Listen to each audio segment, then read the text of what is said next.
Ladies and gentlemen, whilst the media and political elite appear unwilling to address the actual issues in South Africa is never going to see a recovery. All too often, the media class feel the need to push an agenda in order to promote shock, awe, and outrage, all whilst ignoring the fundamental issues at heart.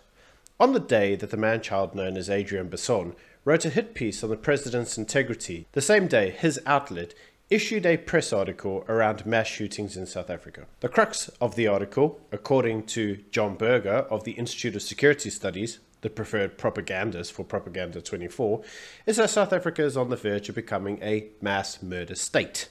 He cites various mass shootings as proof of his claim. However, he lets the cat out of the bag when he highlights that these are often due to political killings, retribution and gangsterism, which, when they involve mass killings, results in the death of bystanders. The article notes Professor Gopal of the University of KZN, SAPS does not have the skills or capacity to address murder in South Africa.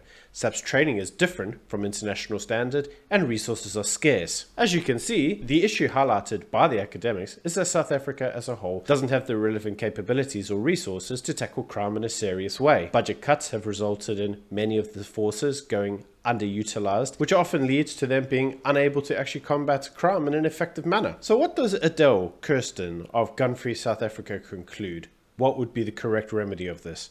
Well, of course, mass shootings are caused by guns, so get rid of private ownership of firearms, get rid of the rights of self-defense, and hey presto, you fix the issue. It's amazing that legacy media is often so quick to fact-check anything they don't agree with, but when the narrative is theirs, they often remain silent. Kirsten, who works for Gun Free South Africa, last year tweeted that there is nowhere in the world where guns have made people safer. One assumes that she is not familiar with the MAME case study of 2015, which showed that relaxing their gun laws dramatically decreased crime. She claims that there is no evidence, and yet here it is. One has to wonder, is she oblivious of the research, or does she deliberately ignore it? Adele in this article notes that SAPS have made no plan to fix crime in South Africa, but fails to highlight that not only have they made no plan, but that SAPS is now claiming themselves that they are now scared of the criminals that they are meant to control. These criminals, according to SAPS, leaves them traumatized and terrified to go to work. Adele claims that South Africa has an epidemic of gun violence and calls for the tightening of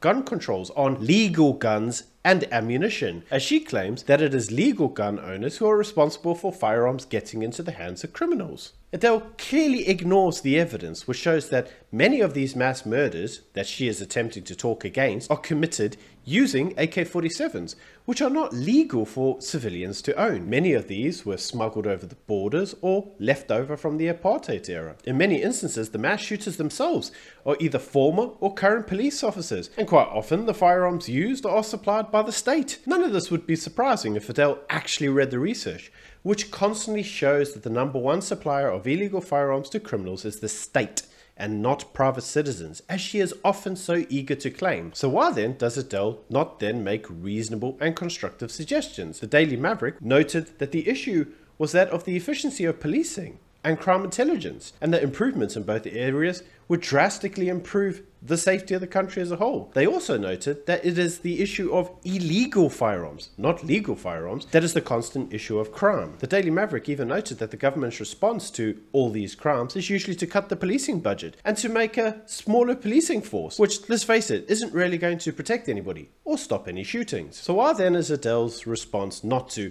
up the police budget, tackle illegal firearms, and tackle the issue of gang violence?